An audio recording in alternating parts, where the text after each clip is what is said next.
Kamusta?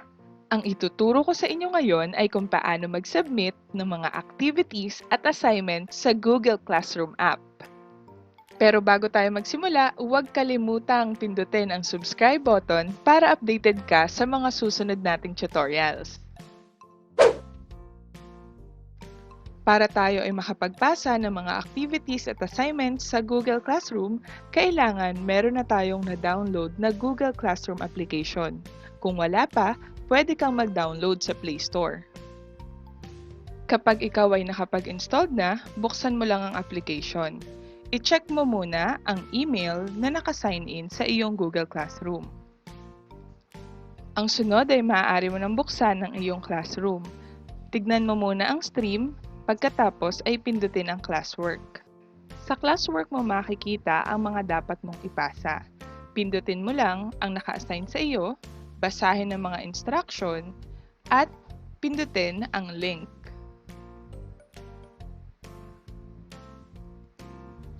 Nakadepende kung ano ang ipapagawa sa iyo ng iyong teacher. Halimbawa, ito ay isang online attendance kaya dapat muna nating sagutan ng form.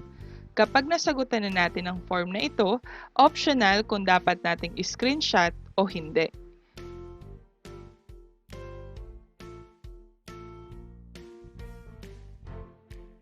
Ayan, dahil nasagutan mo na ang form, click mo lang ang submit.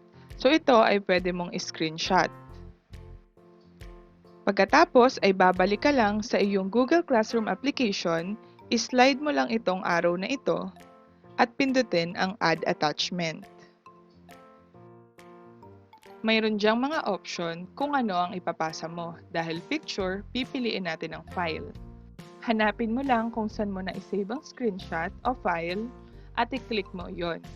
Mag-a-upload na yon sa iyong Google Classroom app. Hintayin mo lang. Hintayin mo lang. Ayan. Kung magdadagdag ka pa, pwede mong pindutin ang Add Attachment at kung hindi na, pindutin lang ang Turn In at Submit.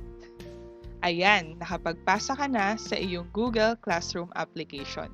Madali lang, di ba? Para ma-check kung na-submit mo na, dapat ay may nakalagay ng Turned In at Unsubmit.